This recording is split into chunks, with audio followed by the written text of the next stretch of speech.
ওং শ্রীকৃষ্ণায় নমঃ। প্রিয় দর্শকগণ, আজ আমরা প্রবেশ করতে যাচ্ছি এক অসীম জ্ঞানের জগতে, যেখানে প্রতিটি শব্দে লুকিয়ে আছে আধ্যাত্মিকতার মহাসাগর। আমরা গভীরভাবে বিশ্লেষণ করব শ্রীমদ্ ভাগবত পুরাণের প্রথম স্কন্ধের অমূল্য শ্লোকসমূহ। এই অমৃত ধারার প্রতিটি শ্লোক শুধু ইতিহাসই নয়, মানব জীবনের প্রতিটি স্তরে প্রযোজ্য চিরন্তন সত্যের আখ্যান। এই পরম পবিত্র গ্রন্থ আমাদের শিক্ষা দেয় কিভাবে ঈশ্বরের প্রতি ভক্তি, আত্মসমর্পণ এবং জীবনের গভীর তাৎপর্য উপলব্ধি করা যায়। শ্রীমদ্ ভাগবত আমাদের শুধু আধ্যাত্মিক পথের দিশা দেয় না, এটি আমাদের জীবনের প্রতিটি সমস্যার সমাধানও উপস্থাপন করে। আজ আমরা ভাগবত পুরাণের শ্লোকের অন্তর্নিহিত অর্থ, গল্প এবং জীবন ঘনিষ্ঠ শিক্ষা নিয়ে আলোচনা করব। প্রতিটি শ্লোকের পেছনে লুকিয়ে থাকা গভীর সত্য এবং চিরন্তন শিক্ষা কেবল আমাদের মনের গভীরতাকে স্পষ্ট করবে না, বরং আমাদের চিন্তাধারাকেও উজ্জীবিত করবে। তাহলে চলুন এই মহামূল্যবান জ্ঞান যাত্রা শুরু করি। পুরো ভিডিওটি মনোযোগ দিয়ে দেখুন, কারণ প্রতিটি মুহূর্ত আপনাকে নতুন কিছু শিখতে সাহায্য করবে এবং আপনার অন্তরাত্মাকে আলোকিত করবে। শ্রীমদ্ ভাগবতের পবিত্র আলোতে আমরা একত্রে জীবন ও আত্মার গভীরতায় প্রবেশ করব। ইতিহাস এবং পুরাণের মাধ্যমে যেসব জ্ঞান আমাদের পঞ্চম বেদের মতো সমৃদ্ধ করে, মহর্ষি ব্যাসদেব তা সংকলন করেছেন। শ্রীমদ্ ভাগবত পুরাণের এই জ্ঞান অত্যন্ত গৌরবময় এবং শৌনকাদি ঋষিরা এই জ্ঞানের পবিত্রতাকে চিরকাল স্মরণ করেন।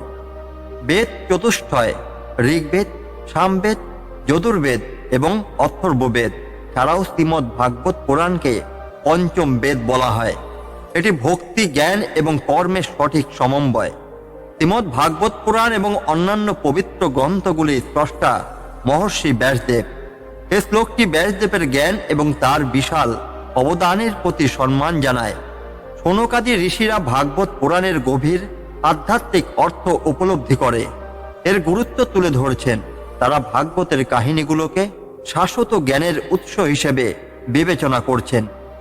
একদিন ব্যাসদেব মহর্ষি নারদের পরামর্শে শ্রীমদ্ ভাগবত পুরাণ রচনা করেন।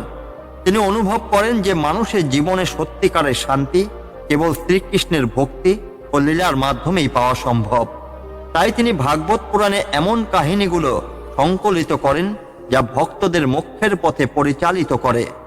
শৌনক ঋষি এবং অন্য ঋষিরা যখন ব্যাসদেবের এই সৃষ্টি পাঠ করেন, তখন তারা এর গভীর জ্ঞান এবং ভক্তির বার্তায় মুগ্ধ হন। ইতিহাস এবং পুরাণ মানুষের শিক্ষা এবং আধ্যাত্মিক উন্নতির জন্য অপরিহার্য।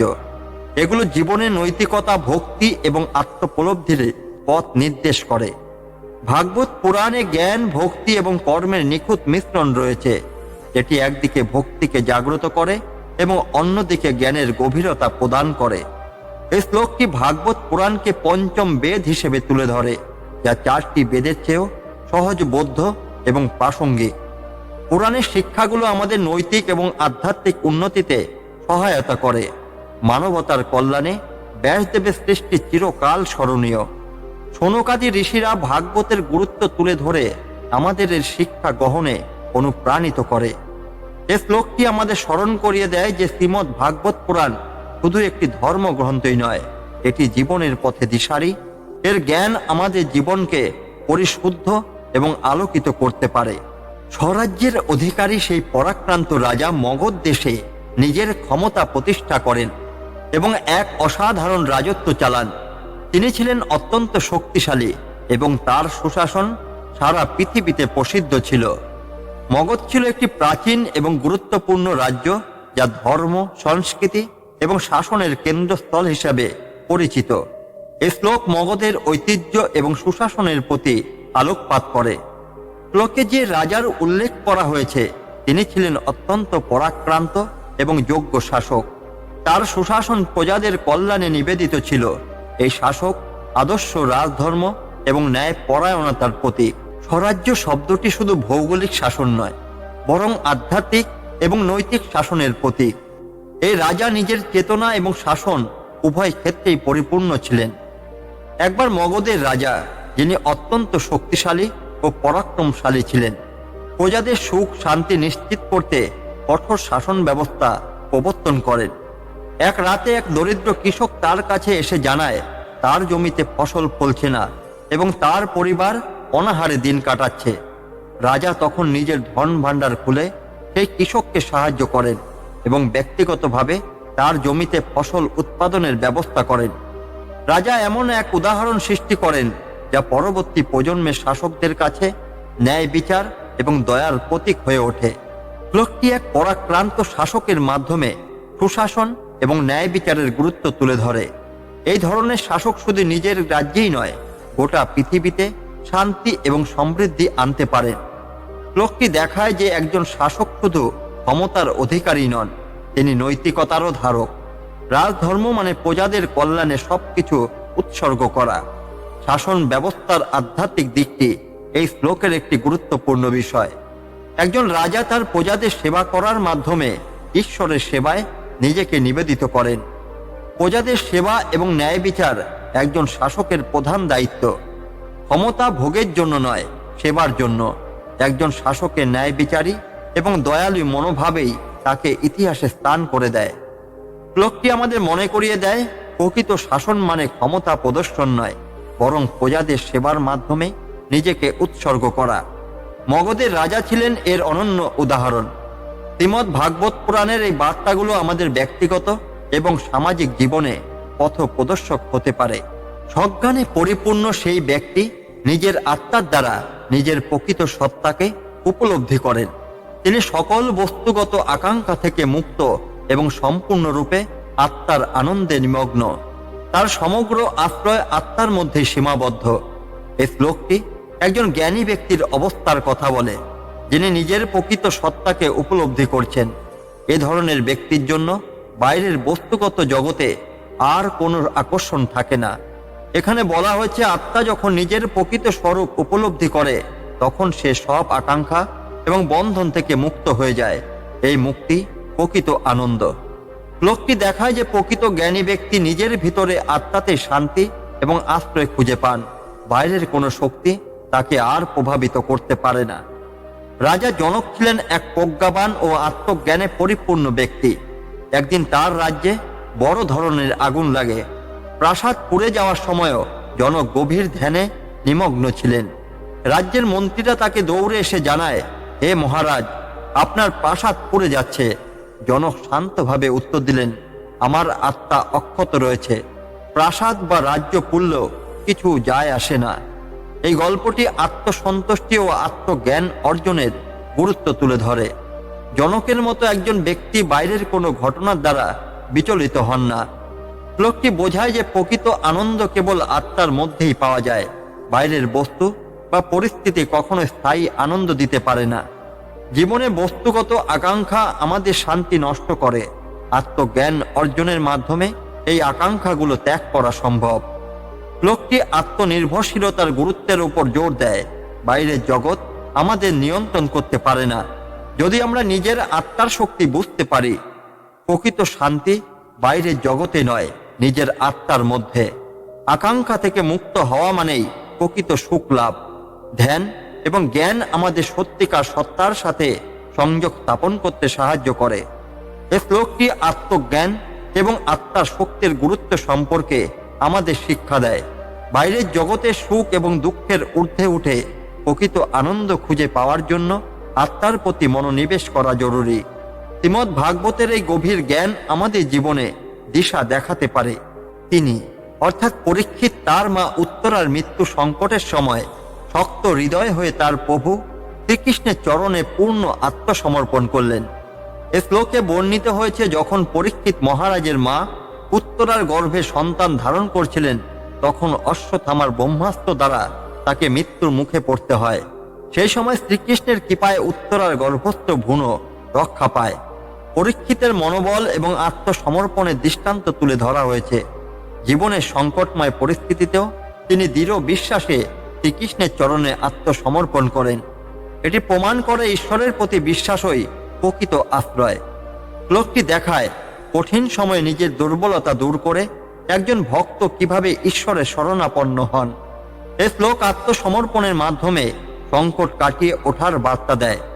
উত্তরা যখন সন্তান সম্ভবা, তখন কৌরবদের পক্ষে থাকা অশ্বত্থামা পাণ্ডব বংশ ধ্বংসের জন্য ব্রহ্মাস্ত্র প্রয়োগ করেন। এই অস্ত্র উত্তরার গর্ভে থাকা ভুনো তথা ভবিষ্যৎ রাজা পরীক্ষিতকে ধ্বংস করতে উদ্যত হয়। উত্তরা তখন কাঁপা কাঁপা কণ্ঠে শ্রীকৃষ্ণের কাছে প্রার্থনা করেন, হে কৃষ্ণ, আমার সন্তানের জীবন রক্ষা করুন। শ্রীকৃষ্ণ সেই ব্রহ্মাস্ত্রকে প্রতিহত করে উত্তরার গর্ভস্থ সন্তানকে রক্ষা করেন। পরীক্ষিত সেই সময় গর্ভে শ্রীকৃষ্ণকে দর্শন করেন এবং তার প্রতি গভীর ভক্তি অনুভব করেন। তার জন্মের পেছনে কৃষ্ণের কৃপা এবং ঐশ্বরিক উপস্থিতি চিরস্মরণীয় হয়ে ওঠে। শ্লোকটি বোঝায় যে ঈশ্বরের কৃপা ছাড়া জীবন ধারণ অসম্ভব। যখন সমস্ত উপায় ব্যর্থ হয় তখন ভক্তের হৃদয় থেকে উচ্চারিত প্রার্থনা ঈশ্বরের কৃপা নিয়ে আসে। জীবনে কঠিন পরিস্থিতিতে দুর্বল না হয়ে আত্মসমর্পণ ও শক্ত মনোভাব বহন করা অত্যন্ত গুরুত্বপূর্ণ। পরীক্ষিতের মা উত্তরার এই পরিস্থিতি আমাদের সেই শিক্ষাই দেয়। আত্মসমর্পণ মানে নিজের দুর্বলতাকে মেনে নিয়ে ঈশ্বরের প্রতি পুরোপুরি বিশ্বাস রাখা। এটি সংকটের সময় মানসিক শক্তি বাড়ায় এবং ঈশ্বরের আশীর্বাদ নিয়ে আসে। সংকটের মুহূর্তে ঈশ্বরের শরণ নিলে সব বিপদ কেটে যায়। কঠিন পরিস্থিতিতেও মনোবল ধরে রাখা জরুরি। সংকট মোকাবিলার জন্য ভক্তি এবং ঈশ্বরের প্রতি আত্মসমর্পণ অপরিহার্য। এই শ্লোকটি আমাদের শিক্ষা দেয় যে জীবনের প্রতিকূল সময়ে দৃঢ় মনোভাব এবং ঈশ্বরের প্রতি বিশ্বাসই সঠিক পথ।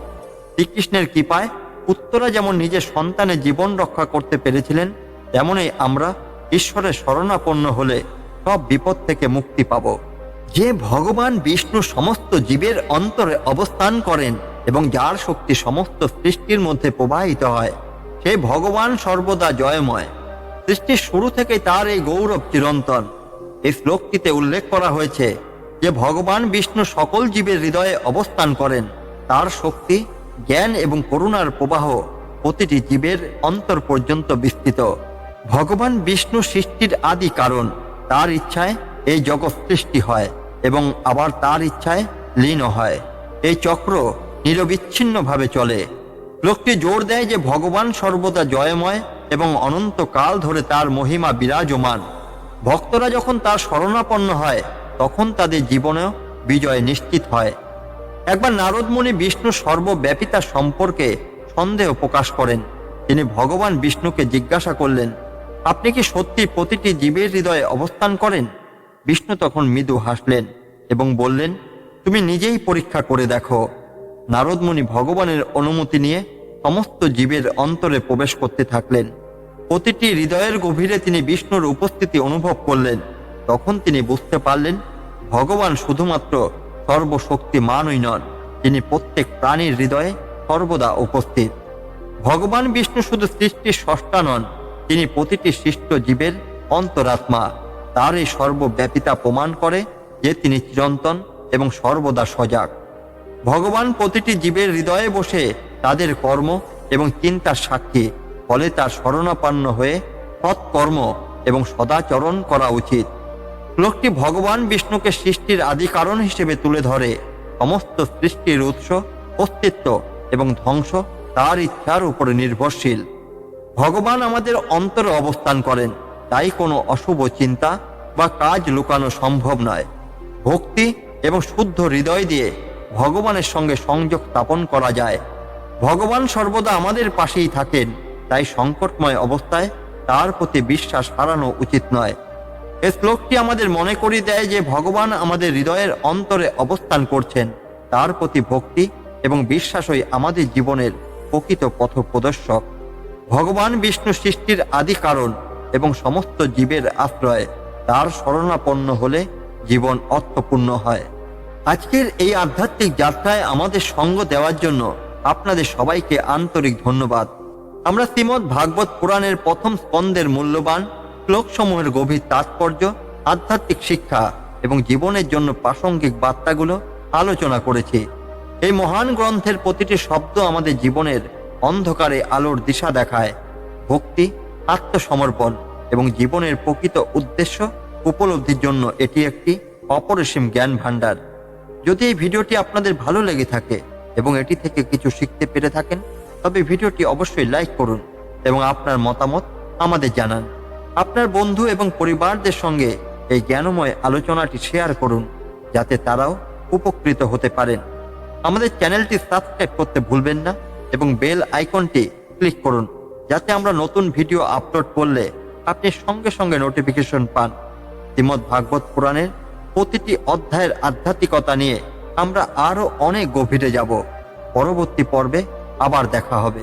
ততক্ষণ পর্যন্ত আপনার মন এবং আত্মাকে পবিত্র রাখুন। ভগবান শ্রীকৃষ্ণের কৃপা সবার উপর বর্ষিত হোক। জয় শ্রীকৃষ্ণ, জয় শ্রীমদ্ ভাগবত। ধন্যবাদ এবং শুভ দিন।